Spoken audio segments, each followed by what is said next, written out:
పరిగి శాసనసభ్యులు మొత్తం బట్టి గారు చెప్పాల్సిన సమాధానం అంతా చెప్పేశారండి. Thank you. కానీ ఒక విషయం మీ దృష్టికి తీసుకురావాలి అధ్యక్ష. రామ్మోహన్ రెడ్డి గారు మాట్లాడుతూ వికారాబాద్ జిల్లాను ఏర్పాటు చేయడంతో నష్టం జరిగింది అన్నట్టు మాట్లాడారు అధ్యక్ష. మీరు ఆ ప్రాంతానికి చెందిన వాళ్ళు. వికారాబాద్ జిల్లా గురించి 30 సంవత్సరాల నుండి పోరాటాలు చేసి వికారాబాద్ జిల్లా కావాలని వికారాబాద్ జిల్లాలో ఉన్న ప్రతి మనిషి గుండె కొట్టుకుంది అధ్యక్ష. వికారాబాద్ జిల్లా కేసీఆర్ గారు చేశారు.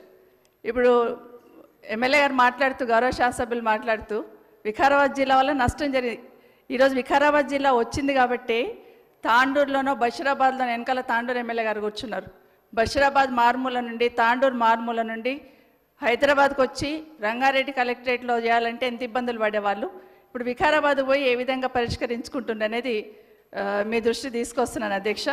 మాట్లాడితే ఇంకొక మాట, వికారాబాద్ జిల్లా వచ్చిన తర్వాత జోన్లు సిస్టమ్ చేస్తున్నప్పుడు ఇబ్బంది జరిగిందని గ్రహించి ఆ రోజు కేసీఆర్ గారు మళ్ళీ ఇమీడియట్గా వికారాబాద్ని హైదరాబాద్ జోన్లో కలిపారు అధ్యక్ష. సంతోషం, దాన్ని కూడా ఒప్పుకున్నారు.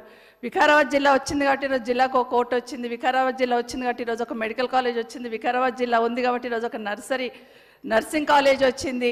వికారాబాద్ జిల్లా ఉంది కాబట్టి సపరేట్గా మీకు బ్రిడ్జ్ అధ్యక్ష, మన బ్రిడ్జ్కి సంబంధించి ఇమీడియట్గా ఒక 100 కోట్లు శాంక్షన్ ఇచ్చున్నారు ఆ రోజు. ఇదంతా ఇదే కాకుండా అధ్యక్ష కలెక్టరేట్ వచ్చింది అక్కడే. ఈరోజు మాట్లాడుతున్నప్పుడు రంగారెడ్డి జిల్లాలో కలపాలన్నట్టు మాట్లాడారు. మీ అభిప్రాయం కూడా అదేనా అని గౌరవ స్పీకర్ గారిని అడుగుతున్నాను అధ్యక్ష. ఎందుకంటే వికారాబాద్ జిల్లాను కూడా మనం రంగారెడ్డిలో కలుపుదామని. How can you ask speaker గారు? లేదు. Speaker is for all our state. How can we question? నిమిషం.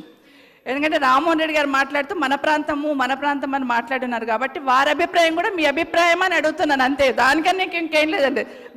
గౌరవ స్పీకర్ గారిని రామ్మోహన్ రెడ్డి గారు మాట్లాడింది వికారాబాద్ ప్రజలు ఏదైతే ఉన్నారో మిమ్మల్ని కలిపి మాట్లాడినారు కాబట్టి దయచేసి మీరు అది ప్రభుత్వం దృష్టికి ఏ విధంగా తీసుకెళ్ళి మంత్రి గారు చెప్పండి. మా ఇన్ఛార్జ్ మంత్రి గారు చెప్పాలి. ఇప్పుడు మా ఇన్ఛార్జ్ మంత్రి గారు చెప్పాలి. Yes madam.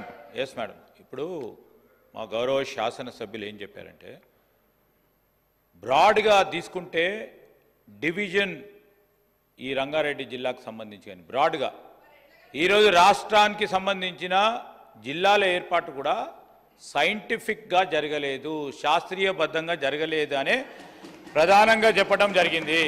రెండోది, స్పీకర్ గారికి వచ్చినప్పుడు స్పీకర్ గారు మొత్తం గౌరవ శాసనసభ్యులకు సంబంధించి వారి అభిప్రాయం చెప్పింది సార్.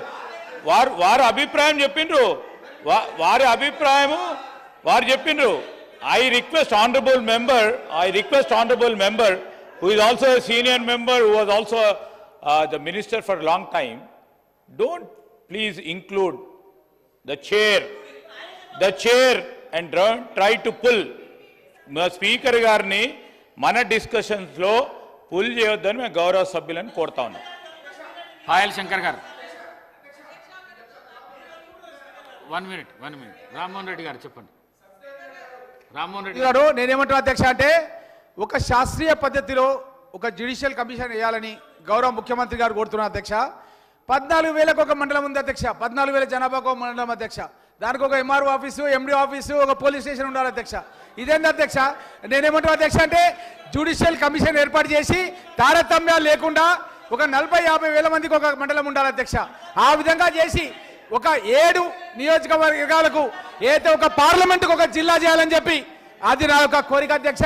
దాని జ్యుడిషియల్ కమిషన్ వేసి అందరు ప్రతిపక్ష సభ్యులతో కూడా చర్చించి అందరి ఒపీనియన్ కూడా తీసుకొని శాసనసభలో చర్చ పెట్టి అందరికీ ఆమోదయోగ్యమైతే ఆ విధంగా చేయాలని చెప్పి నేను కోరుతున్నా అధ్యక్ష. పాయల్ శంకర్ గారు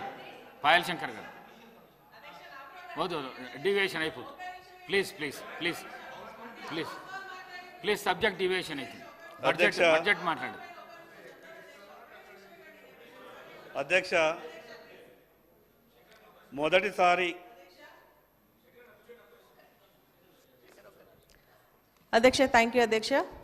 మరి గౌరవ శాసనసభ్యులు మాట్లాడుకుంటా మరి రుణమాఫీ పైన చాలా అవాస్తవాలు మాట్లాడడం జరిగింది అధ్యక్ష. ఒక నిమిషం నేను నా నియోజకవర్గానికి సంబంధించి